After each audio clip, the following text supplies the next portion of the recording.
الحمد لله نحمده ونستعينه ونستغفره ونؤمن به ونتوكل عليه ونعوذ بالله من شرور أنفسنا ومن سيئات أعمالنا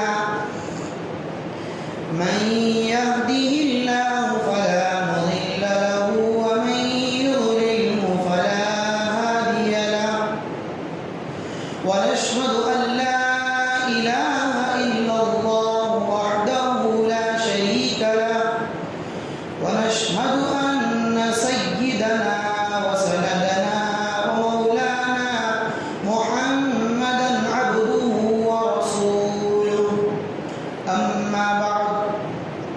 قال الله تبارك وتعالى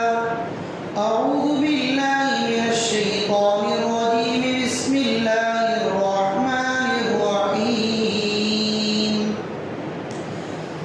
أينما تكونوا يدرككم الموت ولو كنتم في بروج مشيدة صدق الله العلي العظيم. محترم و مکرم میرے دینی و ایمانی بھائیو،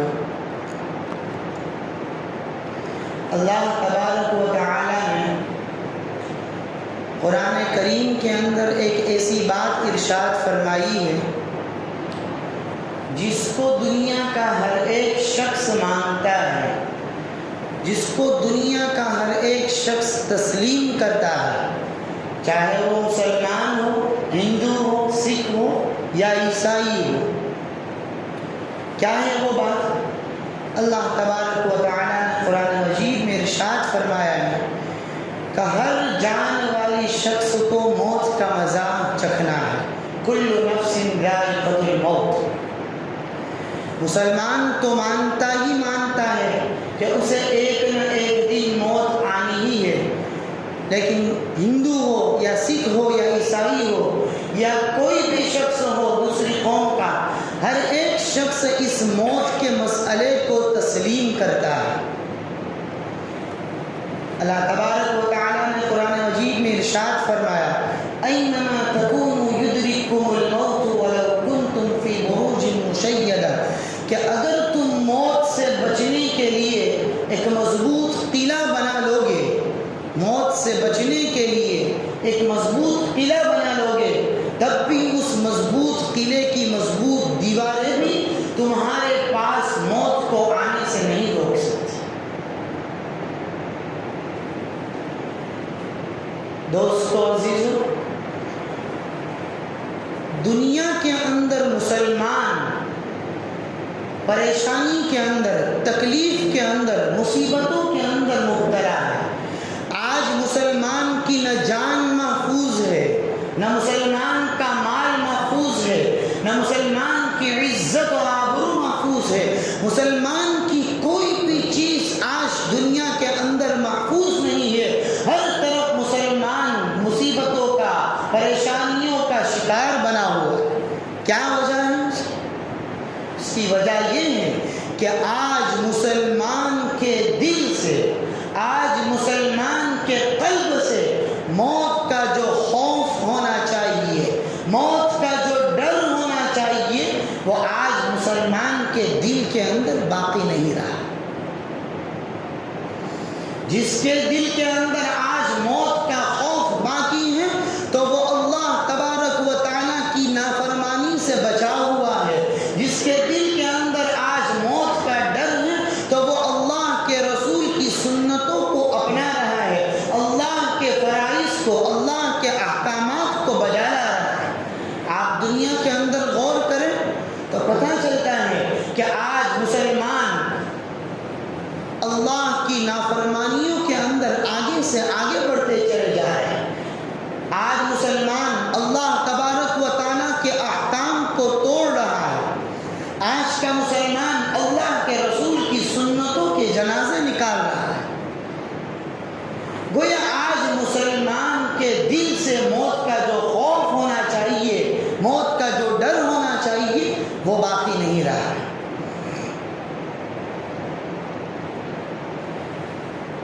میرے پیاروں عزیزوں، یہ موت جو ہے، موت انسان کے جسم سے جب روح نکلتی ہے، وہ روح کوئی معمولی چیز نہیں ہے. اس کو وہ موت جو ہے وہ کوئی کھیل و تماشا نہیں ہے. اس موت کے وقت کی جو تکلیف ہے اور اس موت کے وقت کی جو غمرات کے وقت یعنی سکرات کے وقت جو تکلیف ہوتی ہے، وہ کوئی معمولی چیز نہیں ہے. میرے پیاروں عزیزوں، نبی پاک صلی اللہ تعالی علیہ وسلم نے موت کی اس تکلیف کا احساس کرتے ہوئے اللہ رب العزت سے دعا کی، اللہم اعنی علی سکرات الموت، اللہم اعنی علی غمرات الموت، کہ اے اللہ تو مجھے موت کے وقت کی جو تکلیف ہے، سکرات کے وقت کی جو تکلیف ہے، اس سے میری مدد فرما، آسانی کے ساتھ میری روح کو قبض فرما، موت کے وقت تو میری مدد فرما. کس نے کہا ہے؟ یہ پیارے آقا صلی اللہ تعالی علیہ وسلم نے موت کے وقت کی تکلیف سے بچنے کے لیے دعا مانگی.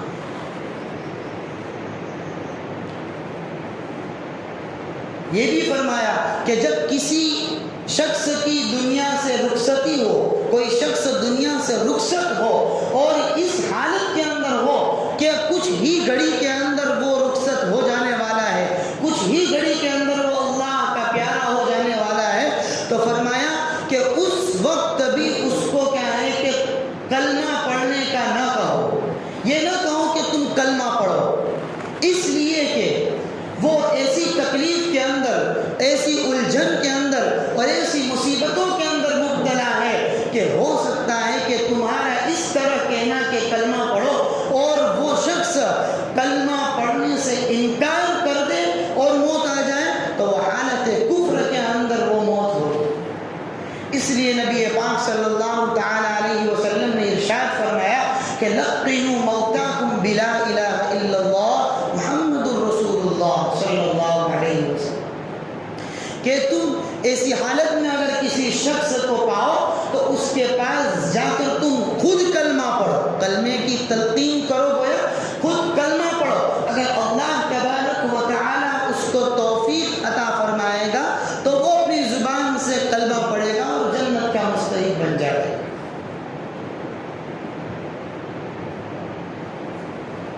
میرے پیارے عزیزو، ہر ایک کو موت کا مزہ چکھنا ہے. ہم میں سے ہر ایک کو اس دنیا میں فانی سے رخصت ہونا ہے. ابھی یہ پاک صلی اللہ تعالی علیہ وسلم کا فرمان ہے کہ جب کوئی انسان، جب کوئی بندہ دنیا سے رخصت ہوتا ہے، دنیا سے جاتا ہے، تو وہ اپنے پیچھے 3 چیزوں کو چھوڑ کر جاتا ہے.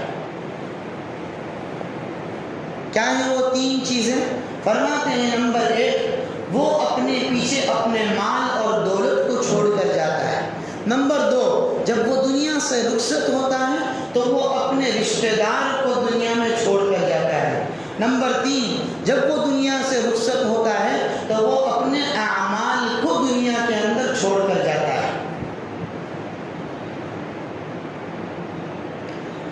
نبی پاک صلی اللہ تعالی علیہ وسلم کا فرمان ہے کہ جب کوئی بندہ رخصت ہوتا ہے، اس کا غسل دیا جاتا ہے، اس کے بعد اس کو جب کفن پہنا دیا جاتا ہے اور اس کا جب جنازہ اٹھتا ہے تو میرے پیاروں عزیزوں، اس جنازے کے ساتھ نہ اس کے پیسے کام آتے ہیں، نہ اس کے پیسے اس کے ساتھ آتے ہیں، نہ بینک کے کاغذات اس کے ساتھ جاتے ہیں، نہ اس کی کوئی پراپرٹی کے کاغذات اس کے ساتھ جاتے ہیں، بلکہ وہ خالی ہاتھ اپنے آپ کو کیا ہے کہ اس دنیا کے اندر ساری مال اور دولت جو ہے اس کو چھوڑ کر جاتا ہے. یعنی معلوم ہوا کہ 3 چیزوں میں سے ایک چیز جو مال اور دولت تھی وہ اس کو کام نہیں آئی، وہ اس کے ساتھ دنیا سے اس کے ساتھ رخصت نہیں ہوئی. پیارے آقا صلی اللہ تعالی علیہ وسلم کا ارشاد ہے کہ جب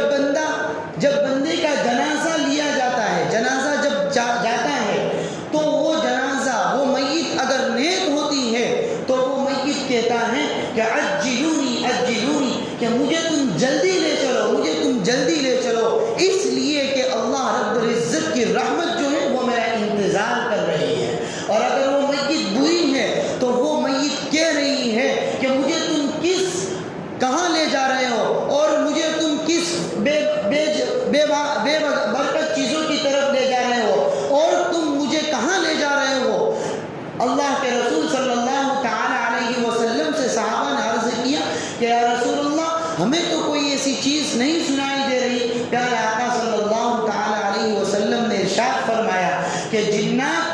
انسان کے علاوہ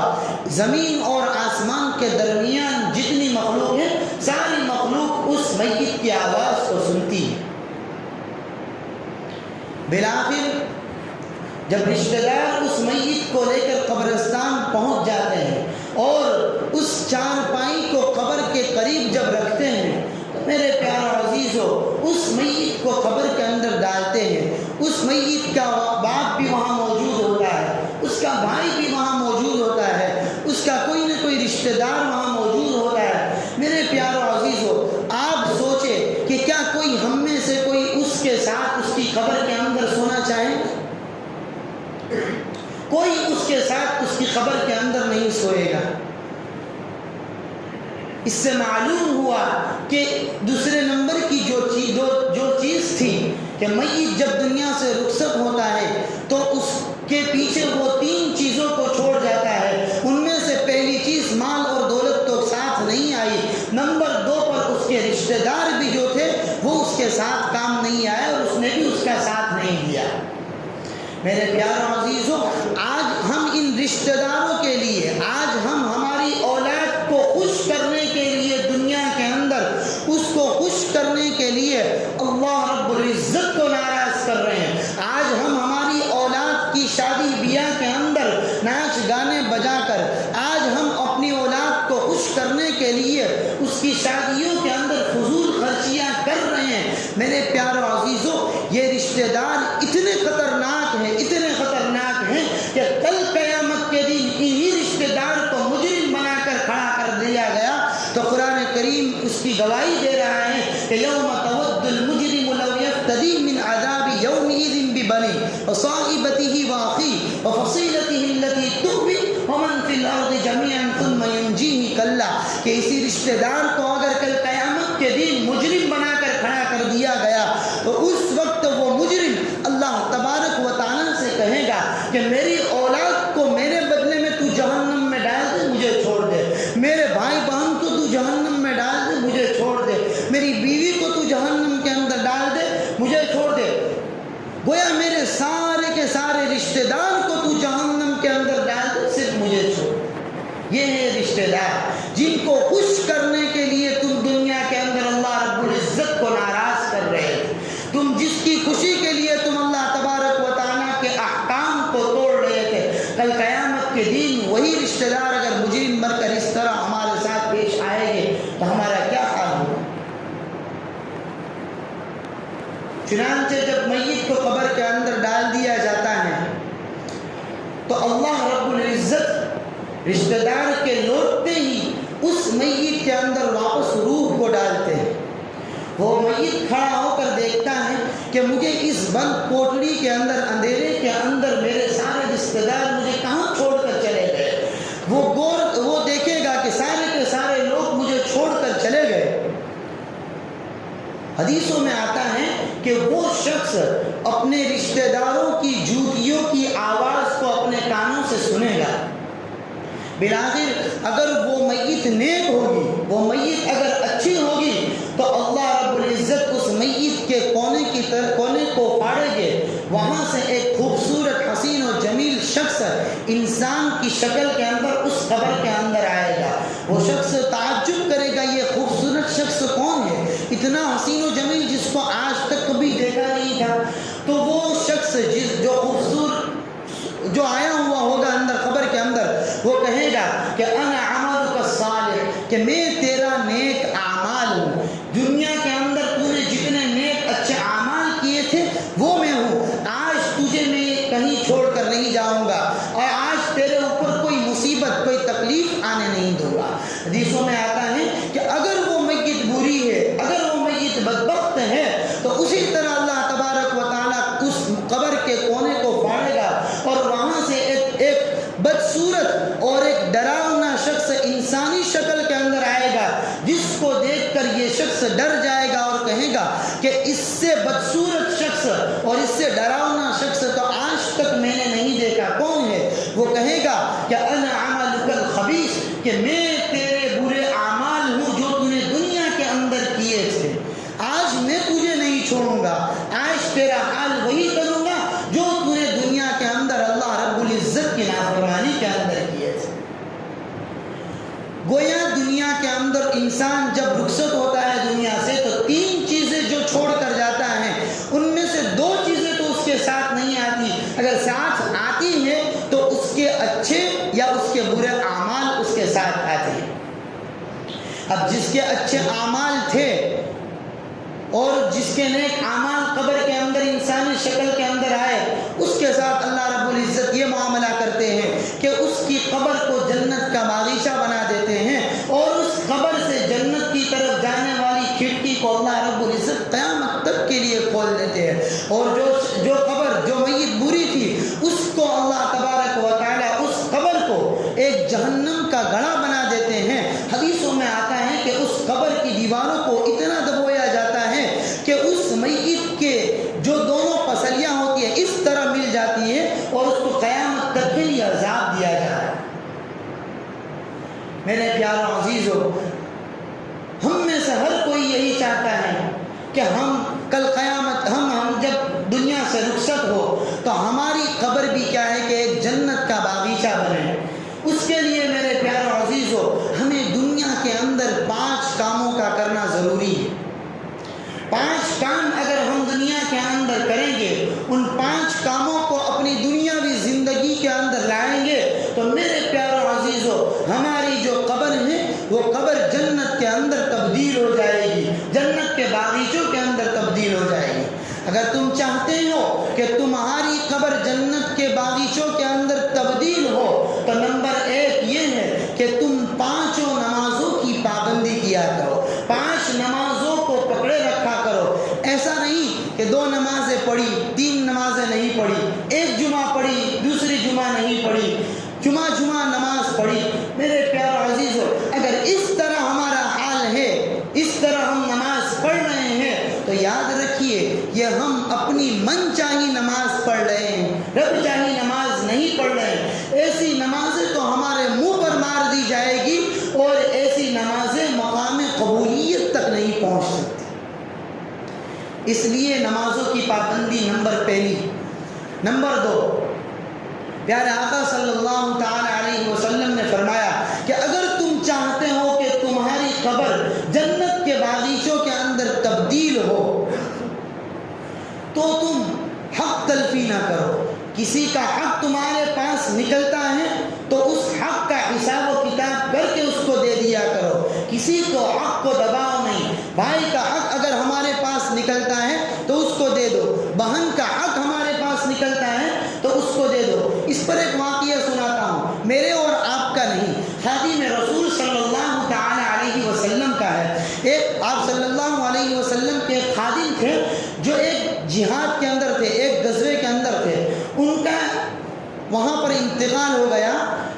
تیر کن پٹی کے اوپر تیر لگا جس کی وجہ سے ان کا انتقال ہوگا۔ اصحاب رسول صلی اللہ علیہ وسلم آپ کے پاس آئے اور کہا کہ آپ کے خادم کو شہادت کی موت نصیب ہوئی۔ پیارے آقا صلی اللہ علیہ وسلم نے ان پر کوئی جواب نہیں دیا، بلکہ ان سے کہا کہ تم اس کو شہید کہتے ہو، بلکہ اس نے تو مجاہدین کے حق کو مارا ہے، اس نے تو مجاہدین کے حق کو دبایا ہے، اس نے تو اپنی امانت کے اندر خیانت کی ہے۔ کیسے؟ پیارے آقا صلی اللہ تعالی علیہ وسلم فرماتے ہیں کہ ایک غزوے کے اندر شریک تھے، اس غزوے کے اندر جب مال غنیمت ملا تھا تو اس مال غنیمت کی ذمہ داری اس کو سونپی گئی تھی۔ اس مال غنیمت کے اندر سے اس شخص کو ایک بہترین قسم کی چادر اس کو پسند آئی، اس نے اس چادر کو اپنے لیے لے لیا۔